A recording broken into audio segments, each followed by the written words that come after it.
Welcome back to Rank and File Sports with Jonah and Connor. Today we're continuing our schedule previews with the TCU Horned Frogs. Now, before we get into the video, please make sure to like and subscribe so you don't miss out on our future content. And also comment your thoughts down below on how you think TCU is going to do in 2025.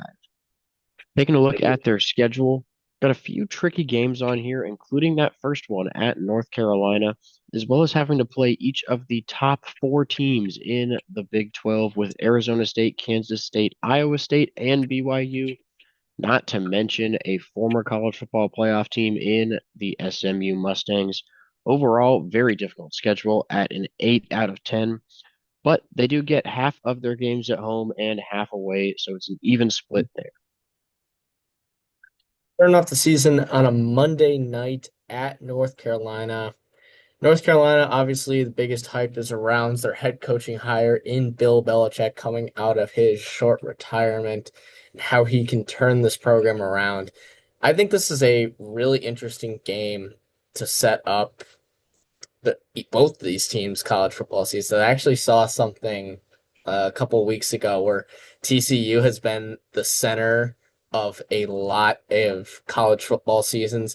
What was it, 2 years ago after getting blown out by Georgia in the national championship? They opened up against Colorado and the Shadur Sanders, Travis Hunter team that everyone was so excited to see play against a actual threat of a team that was just in the national championship, and that was TCU. So this game could be the start of a great season for UNC and Bill Belichick, or TCU could start their season off on the right foot, getting a signature win against Bill Belichick. Right now, this is a 50-50 split between these two teams. Not a lot is known about either of these two teams, at least for us two. I don't know who the starting quarterback is going to be at North Carolina. They have a lot of guys. I think they're returning their starting quarterback from last season, but obviously recruiting very well.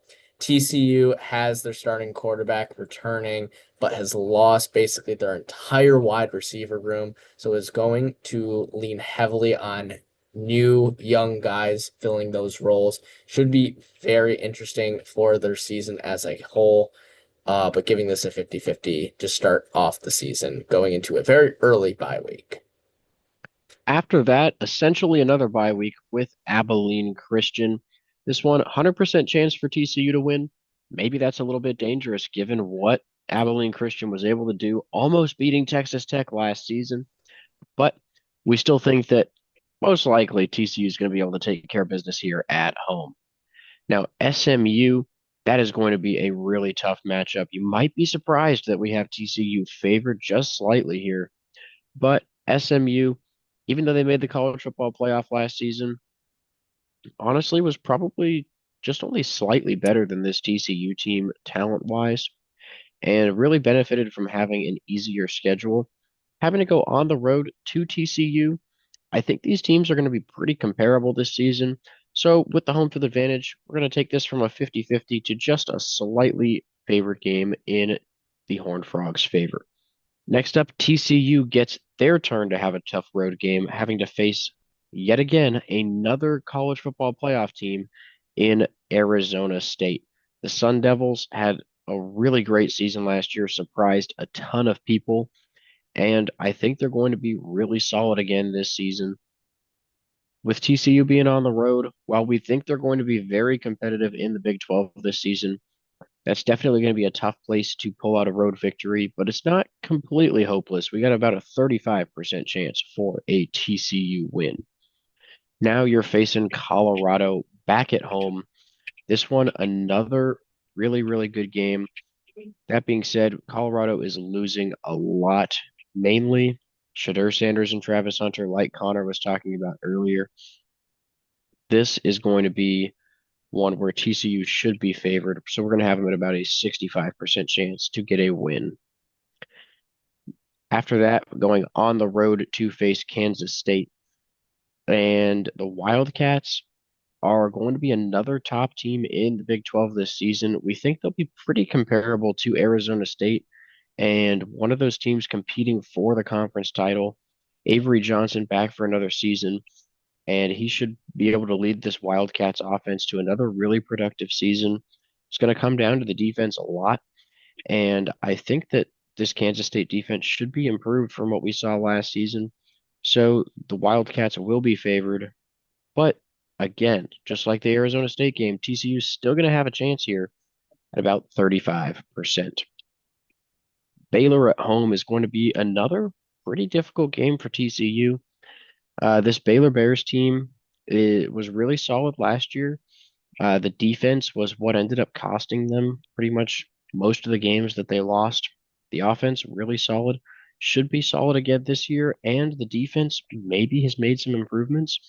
So we think Baylor is also going to be a very competitive team in the Big 12. And the fact that TCU has the home field advantage is what's going to give them the advantage in this game at about 60% to win. And finally, closing out the 7 game stretch with their third road trip of that stretch, you have a game at West Virginia, the farthest distance they're going to travel during this entire stretch as well, but one of the easiest games here as the Mountaineers are going to struggle this season. We do think that TCU is the better team here, more talented overall. They should be able to pick up a road victory at about an 80% chance. This last four stretch of games is going to be very interesting because these four opponents all have quarterbacks returning from previous seasons, whether they are new to the system or returning to their old team, including TCU, like we were saying throughout this video, with Hoover as their returning quarterback. Starting it off with a home game against Iowa State. Iowa State returning Rocco Becht at quarterback after one of their best seasons in program history. After getting blown out by Arizona State in their Big 12 game, they did get a huge bowl game win against a very good Miami team. This should be a very interesting game. I know Iowa State is losing a couple key guys in the skill positions, but do have a very solid tight end and a young tight end as well. That's going to be a great playmaker for Rocco Becht to use. But this is going to be a tough one considering this is at TCU, and we do think TCU at this point will have figured out a lot of their problems or just worked out the kinks with a young team. So giving the Horned Frogs a 40% chance in this game. Following week, they go on the road to face Jake Retzlaff and the BYU Cougars. Once again, it's the battle of those returning quarterbacks. BYU also had one of their best seasons in program history, was undefeated and a top 10 team to start the season, I believe 9 weeks into the season before losing to, I forget who they lost to, but ended their undefeated season, returning a lot of those same guys. That's a recipe for success. BYU is going to be once again a top team in the Big 12 looking to get a spot in that college football playoff. TCU, once again, it's you just have to figure it out with a young core to help out Hoover at quarterback, giving them a 30% chance in this one. But once again, this is a team to watch out for, and that's going to play all these games pretty closely, in our opinions. So that 30% is not fully representative of what we think this TCU team can do. Following week, back on the road against Houston. Houston got Connor Weigman out of the transfer portal from Texas A&M. He didn't have the greatest season. He actually had a pretty bad season. Ended up getting benched for Marcel Reed after the first 3 games. I do think that he has room to develop and can be a solid quarterback. And I do think he is a better option than whoever Houston had going into this season before he decided to commit there. So I think they'll be a relatively competitive team. I think people are thinking they're going to be like really, really bad. I think they'll be a decent team. Giving TCU a 60% chance in this one. The talent gap is ultimately going to be the difference maker in this one, but just because it is later in the season, maybe some weird things happen for TCU, but overall they should get the win here, giving them a 60% chance. Then finally ending the season against the Cincinnati Wildcats. Cincinnati, after their college football playoff appearance a couple of years ago, has been kind of in a tough spot. They have not been able to reciprocate that success that they had those years ago. Kind of been a rough few years, but they do have their starting quarterback returning in Brendan Sorsby after a pretty solid season. It wasn't the greatest, but solid stats overall. But once again, TCU is going to have the greater talent and will have everything figured out and is hopefully looking to compete for a Big 12 title if they get a couple key wins earlier on, giving them an 85% chance in this one. Yeah, looking at the schedule overall for TCU, obviously playing the top four teams in the Big 12 is going to be really tough. But I really like Josh Hoover. I might be crazy in that, but I think that if this TCU team surprises a lot of people, maybe his name even gets into the Heisman conversation. Again, very bold take there, but it's not completely out of the question. He had some really, really solid stats last season, comparable to, I think it was Garrett Nussmeier, and he's in the Heisman conversation this year, so why not Josh Hoover? But anyways, other than those four top games, you got Baylor in Colorado and SMU at home, North Carolina on the road. It's a really, really tough schedule, but I think this TCU team is going to have a really solid season. I like the Horned Frogs at 9-3. Yeah, I've said it a couple times in previous videos when we're looking at other schedules. Continuity and consistency, especially at quarterback, is the biggest reason teams can succeed year after year. And obviously, with TCU, they do have that. And a lot of teams in the Big 12 have that as well, but I do think they will be able to still compete with them. Obviously, biggest concern is you need to replace that wide receiver room that ultimately might have led to Hoover having that good of stats. But if he can produce with those kinds of weapons that are looking to be in the first 3 rounds in the NFL draft, most likely, then he should be able to produce with whoever TCU brings in. This is a gauntlet of a schedule, like you said. Playing the top four teams in the Big 12 is no joke, especially with three of them being road games. And then you also get that SMU game because they were a college football playoff team. This is not going to be easy for the Horned Frogs. And starting off the year with North Carolina is going to be quite the way to kick off the season for them.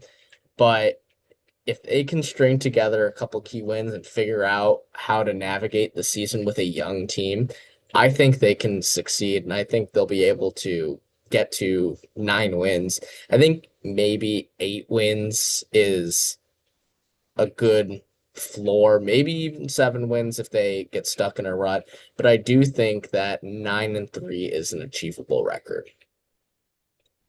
Yeah, and just to address the wide receivers a little bit, they did bring in two transfers, one from Idaho and another from Houston. Neither of them were the leading receiver for their team, but still some solid depth pieces that, with the typical college player progression, should be pretty solid targets there for Josh Hoover.